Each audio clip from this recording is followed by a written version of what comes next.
Hello, my friends, Ellie here. So I just wanted to do a super quick video explaining how refined carbohydrates affect blood sugar. So this comes up time and time again in my one-to-one sessions with my clients.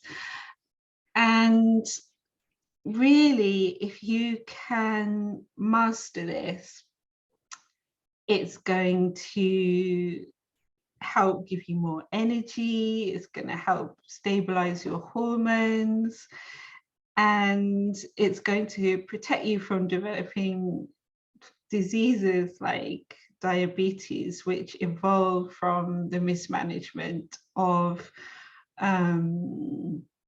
blood sugar and insulin. So this is really good to know.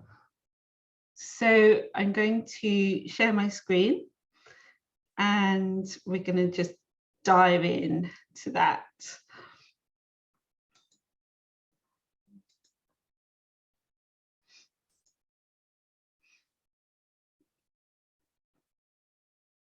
Okay, so here you can see on the left, this is your amount of glucose in your blood. And what we want with the blood glucose is for that to stay within, roughly within those green lines. Nice and, gently increasing and decreasing after you eat a meal. And on the right hand side, you can see the plasma insulin. So that's how much insulin is released.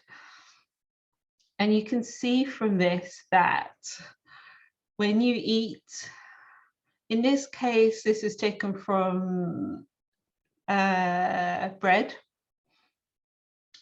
So you eat, say for example, you have your toast in the morning, up goes your blood sugar. And really, this is a very quick release of blood sugar. So when people talk about refined carbohydrates, this is a really quick release. So up it goes. At the top here, you're likely feeling quite good. That's why we do it. And because it's not great to have this much sugar in our blood. Think about having blood that's a bit like Coca-Cola or something like that. Nothing's going to function very well. It's too thick, it's sticky. So up it goes, and along comes insulin. And insulin is going to take that glucose and help and store it for us. So if we've got an excess of glucose, along comes insulin. Again, this is probably too much insulin, and this is why we start to develop things like insulin resistance. It's because this pattern repeated over time is not what the body wants. So along comes insulin, packs any excess into cells for us, fat cells. So, this is not dietary fat that's doing this, even, healthy fat or even saturated fat. This is sugar and refined carbohydrates. So if you're constantly eating too much sugar or refined carbohydrates, up it goes. Insulin packs that into a cell. And then over time, you can see the time there at the bottom. Over time, they fall away, provided you don't keep eating. They fall away. And here's where the problems start to happen again. So you've got this peak, and then you've got this crash. So glucose goes below 0, and this is what we call hypoglycemia. So hypo means too little, too low, and glycemia refers to the amount of glucose or sugar in the blood. Hypoglycemia happens here. And then what happens? So our mood crashes, our energy levels crash, and also our body starts to pump out stress hormones. So you've got this constant, maybe this just happens once if you generally eat well, you have a pudding that maybe you shouldn't have, and generally you're within these green lines, so it's fine, not a problem. But it's when we do this repeatedly. So an example might be, we have toast for breakfast, up goes our blood sugar, and then we have a crash. Generally, sort of mid-morning. And then we reach for a biscuit or a few biscuits. And then up it goes again, and so on. Maybe if you're having toast for breakfast, biscuits mid-morning, sandwiches for lunch, more biscuits in the afternoon, and then maybe pasta for dinner or something like that. So you've got this roller coaster constantly. So what can we do about this?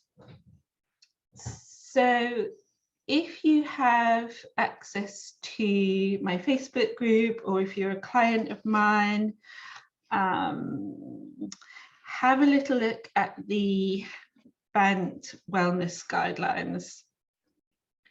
So generally speaking, with your carbohydrates, you want your carbohydrates to be about 1/4 of a plate, or roughly a palm size. And then you want to eat carbohydrates that are commonly referred to as complex carbohydrates, and then you don't get this peak and crash. So complex carbohydrates are slow releasing, so they release the sugar slowly.